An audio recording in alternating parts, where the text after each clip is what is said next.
ഇനിയിപ്പോൾ നമ്മൾ പോകുന്നത് കൊച്ചിയിലേക്കാണ്. കൊച്ചിയിൽ സഹിൻ ആൻ്റണി ഉണ്ട്. സഹിൻ, ഈ കൊച്ചിയിലെ പെരുന്നാളിന് അതിൻ്റെ കൊച്ചിയിലെ ഈദ്ഗാഹിന് അതിൻ്റേതായ ചില പ്രത്യേകതകളുണ്ട്. ഈ നേരത്തെ പറഞ്ഞതുപോലെ തിരുവനന്തപുരത്ത് നിന്ന് കാണിക്കുമ്പോൾ പാളയത്തു നിന്ന് കാണിക്കുന്നെങ്കിൽ കോഴിക്കോട് നിന്ന് കാണിക്കുമ്പോൾ അവിടുത്തെ ഉത്സവങ്ങളും ആഘോഷങ്ങളും ഒക്കെ ഇതിനോട് ഒത്തുചേർന്ന് പോകുന്നത് നമ്മൾ കാണുന്നുണ്ടെങ്കിൽ കൊച്ചിയിൽ ഇത്തവണ എങ്ങനെയാണ്? സാധാരണ മമ്മൂട്ടിയുടെ ഒരു പ്രസൻസ് ആണ് ഏറ്റവും ശ്രദ്ധേയമായി അവിടെ ഉണ്ടാവാറ്.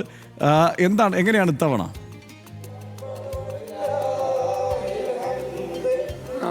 ഹർഷൻ കാണുന്നത് പോലെ തന്നെ നമ്മളിപ്പോഴുള്ളത് മറൈൻ ഡ്രൈവിലാണ്. ഇന്ന് ഈദ്ഗാഹുകളിലേക്ക് നിരവധി ആളുകളാണ് ഇങ്ങോട്ടേക്ക് എത്തിക്കൊണ്ടിരിക്കുന്നത്.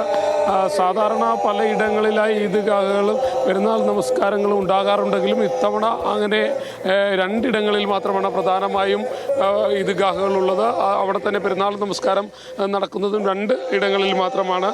മറ്റൊന്ന് പ്രത്യേകിച്ച് പറയേണ്ടത് കൊച്ചി കലൂരിലാണ്.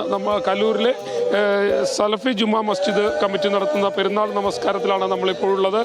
ISM സംസ്ഥാന വൈസ് പ്രസിഡൻ്റായിട്ടുള്ള സുബൈർ പീഡിയക്കൽ അദ്ദേഹമാണ് ഇവിടെ പെരുന്നാൾ നമസ്കാരത്തിന് നേതൃത്വം നൽകുന്നത്. ഇത് പെരുന്നാൾ നമസ്കാരത്തിന് ശേഷം പ്രധാനമായിട്ടും ഈ ലഹരിക്കെതിരെയുള്ള ഒരു ക്യാമ്പയിൻ്റെ ഭാഗമായിട്ട് ഒരു പ്രതിജ്ഞ എടുക്കുന്നുണ്ട്. അതുതന്നെയാണ് ഇവിടെ അതുതന്നെയാണ് ശ്രദ്ധ കേന്ദ്രീകരിക്കുന്നതും. പ്രത്യേകിച്ചും സ്ത്രീകളും പുരുഷന്മാരും അടക്കമുള്ള വിശ്വാസികൾ, നൂറുകണക്കിന് വിശ്വാസികളാണ് ഇങ്ങോട്ടേക്ക് എത്തിക്കൊണ്ടിരിക്കുന്നത്. രാവിലെ മുതൽ തന്നെ ആളുകളെല്ലാവരും തന്നെ ഈദ്ഗാഹുകളിലേക്ക് എത്തുകയാണ്. നമ്മൾക്കറിയാവുന്നത് പോലെ തന്നെ ഇത്രയും ദിവസം നീണ്ടുനിന്ന കഠിന വ്രതത്തിൻ്റെ എല്ലാം ഒടുവിൽ അവർ ഒരു സമുദായം ആഗമനം പെരുന്നാൾ ആഘോഷിക്കുകയാണ്.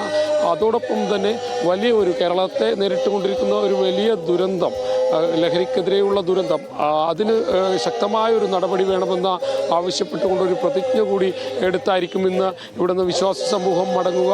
എന്തായാലും 7:15 തന്നെ പെരുന്നാൾ നമസ്കാരം ആരംഭിക്കുമെന്നാണ് മനസ്സിലാക്കാൻ കഴിയുന്നത്. അതോടൊപ്പം തന്നെ ഞാൻ നേരത്തെ സൂചിപ്പിച്ചതുപോലെ 7:30 ISM വൈസ് പ്രസിഡൻ്റായിട്ടുള്ള സുബൈർ പീഡിയക്കലിൻ്റെ നേതൃത്വത്തിലുള്ള പെരുന്നാൾ നമസ്കാരത്തിന് പരിസമാപ്തി ഉണ്ടാകുക. ഒപ്പം തന്നെ തുടർന്ന് ലഹരിക്കെതിരെയുള്ള ക്യാമ്പയിനുകളായിരിക്കും ആരംഭിക്കുക. ലഹരിക്കെതിരെയുള്ള ക്യാമ്പയിൻ ആരംഭിച്ചാൽ ഉടൻ തന്നെ സ്ത്രീകളും പുരുഷന്മാരും അടക്കുന്ന സഹിൻ നേരത്തെ പറഞ്ഞതുപോലെ ലഹരിക്കെതിരായ ഒരു ക്യാമ്പയിനോടെയാണ് ഇന്ന് കേരളമെമ്പാടും ചെറിയ പെരുന്നാൾ ആഘോഷിക്കുന്നത് എന്നുള്ളതാണ് ഏറ്റവും വലിയ പ്രത്യേകതയും.